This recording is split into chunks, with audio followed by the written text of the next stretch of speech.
যোৱা 4 জুনত যেতিয়া লোকসভা নিৰ্বাচনৰ ফলাফল ওলাল তেতিয়াৰে নৰেন্দ্ৰ মোদীৰ মুখখন কিন্তু চাবলগীয়া হৈছিল। তেওঁৰ দলে মাত্ৰ 240খন আসনহে লাভ কৰিবলৈ সক্ষম হৈছিল। সেইটো আছিল এটা ডাঙৰ ঠেকেচা মোদীৰ বাবে।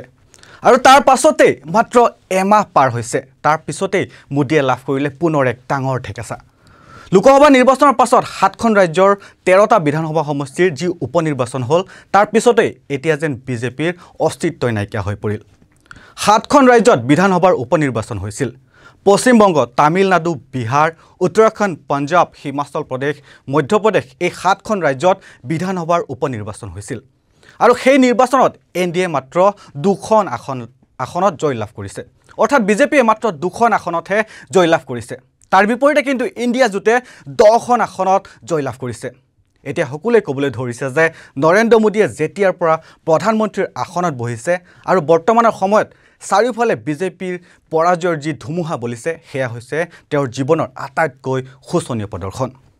4 জুনত বিজেপিয়ে অযোধ্যাত পৰাজয় হ'ব লগা হৈছিল আৰু এতিয়া বদ্ৰীনাথ আসনো তেওঁ হেৰুৱাব লগা হ'ল।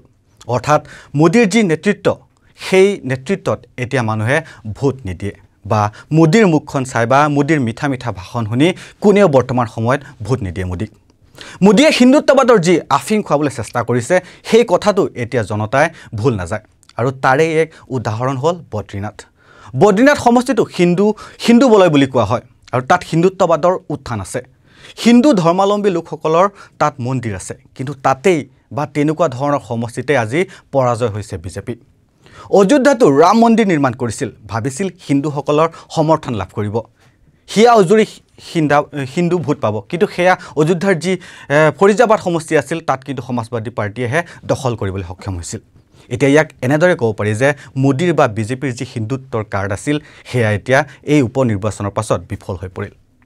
মূল কথাটো হ'ল যে বিজেপিৰ যি পাৰদৰ্শিতা আছে, বিজেপিৰ যি প্ৰদৰ্শন সেয়া এতিয়া ইমানেই শোচনীয় বা ইমানেই লজ্জাজনক হৈছে যে বিজেপিয়ে মাত্ৰ 2টা আসনতহে জয়ী হ'বলৈ সক্ষম হৈছে। এই যি 2টা আসনত বিজেপি জয়ী হ'ল তাকো ক'ব লাগিব যে প্ৰায় শাৰীহে কোনোমতে জয়ী হৈছে, অথবা এটাও আসনো লাভ নকৰিলেহেঁতেন বিজেপি। এই যি 2খন আসন সেই 2খন আসনৰ হিমাচল প্ৰদেশৰ হামিৰপুৰৰ যি আসন আছিল তাত মাত্ৰ 1500 ভোটৰ ব্যৱধানত জয়ী হৈছে বিজেপি তথা বিজেপি প্ৰাৰ্থী আশীষ শৰ্মাই। আৰু মধ্যপ্ৰদেশৰ যি আসন আছিল য'ত বিজেপিৰ ডাবল ইঞ্জিন চৰকাৰ আছে তাতো কিন্তু বিজেপিয়ে 10-20 হাজাৰ ভোটৰ ব্যৱধানত জয়ী হোৱা নাই, মাত্ৰ 3252 ভোটৰ ব্যৱধানত জয়ী হৈছে বিজেপি। মানে কোনোমতে পৰাজয় হোৱাৰ পৰা ৰক্ষা পৰিল বিজেপি। আনফালে বিহাৰৰ ৰূপাৱলী সমষ্টিত নিৰ্দলীয় প্ৰাৰ্থীয়ে জয় লাভ কৰে, য'ত নীতিশ কুমাৰৰ মন্ত্ৰীসকলে জেডিউৰ মন্ত্ৰীসকলে বা বিজেপিয়ে সমস্ত শক্তি লগাই দিছিল। য'ত জয়ী হোৱাৰ সম্পূৰ্ণ আশা আছিল তাত কিন্তু জেডিউ বৰ বেয়াকৈ পৰাজয় হ'ব লগা হ'ল। তাৰ পাছতেই নিজৰ মাজতেই বহু বাক বিতৰ্কৰ সৃষ্টি হয়। কোনোৱে কৈছে যে বিজেপিৰ বাবে জেডিউ পৰাজয় হ'ব লগা হ'ল। বিজেপিয়ে দুৰ্বল কৰিব বিচাৰিছে নীতিশ কুমাৰক। নীতিশ কুমাৰৰ মন্ত্ৰীয়েতো কৈয়ে পেলালে যে মোদীৰ বাবেই পৰাজয় হ'ব লগা হ'ল, মোদীৰ মুখখনৰ বাবে এতিয়া ভোট হ্ৰাস হ'বলৈ ধৰিছে। হয়, এতিয়া এই অৱস্থা বিহাৰৰ। এতিয়া কথা হ'ল যে মোদীৰ সেই যাদু শেষ হৈ গ'ল নেকি?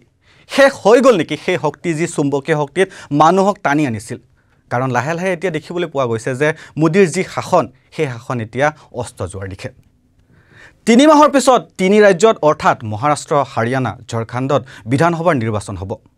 উপনিৰ্বাচনতো বৰ বেয়াকৈ পৰাজয় হ'লেই যদিহে কেনেবাকৈ মহাৰাষ্ট্ৰ বিজেপিৰ হাতৰ পৰা গুচি যায়, যদিহে হাৰিয়ানা হাতৰ পৰা গুচি যায় বা ঝাৰখণ্ড হাতৰ পৰা গুচি যায় তেন্তে প্ৰধানমন্ত্ৰী মোদীৰ বাবে আৰু জটিল হৈ পৰিব। নিজৰ আসন যি অস্তিত্ব সেয়া বজাই ৰাখিবলৈ এতিয়া ক'ব লাগিব যে বৰ্তমান সময়ত বিজেপিৰ যি লজ্জাজনক পৰাজয় আৰু হৈ যোৱা বিধানসভাৰ উপনিৰ্বাচনত যেনেদৰে পৰাজয় হ'ল তাতকৈ বেছি সংকট কিন্তু বিজেপিৰ নিজৰ দলৰ ভিতৰতহে। দলৰ যিসকল নেতাই মাত মতা নাছিল সেই নেতাসকলেও এতিয়া মাত মাতিবলৈ ধৰিছে।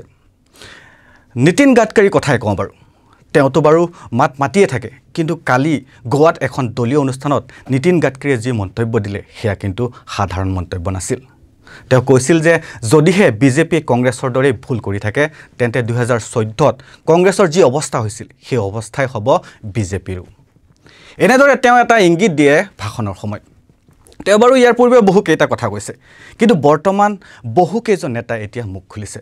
সেয়া লাগিলে মোদীৰ সাংসদ ৰমেশ জীয়েই নহওক বা সেয়া লাগিলে বিজেপিৰ জ্যেষ্ঠ নেতা মতি সিঙেই হওক এতিয়া সকলোৱে মুখ খুলিছে কৈছে যে উত্তৰ প্ৰদেশ ভ্ৰষ্টাচাৰত ডুব গৈছে এনেধৰণৰ ভ্ৰষ্টাচাৰ পূৰ্বে দেখা নাছিল যি ভ্ৰষ্টাচাৰ বিজেপিৰ কাৰ্যকালত দেখিবলৈ পোৱা গৈছে এনেধৰণে এতিয়া যাৰ যি মন এফালৰ পৰা মাত মাতি গৈছে এতিয়া এনেদৰে বিজেপি চৰকাৰ লাহে লাহে পতন ঘটাৰ দিশে খুদ পাবলৈ ধৰিছে বুলি ক'ব লাগিব আৰু ইয়াৰ লগে লগে মই বাতৰিৰ পৰা বিদায় লৈছোঁ চাই থাকিব নৰ্থ ইষ্ট নাও ধন্যবাদ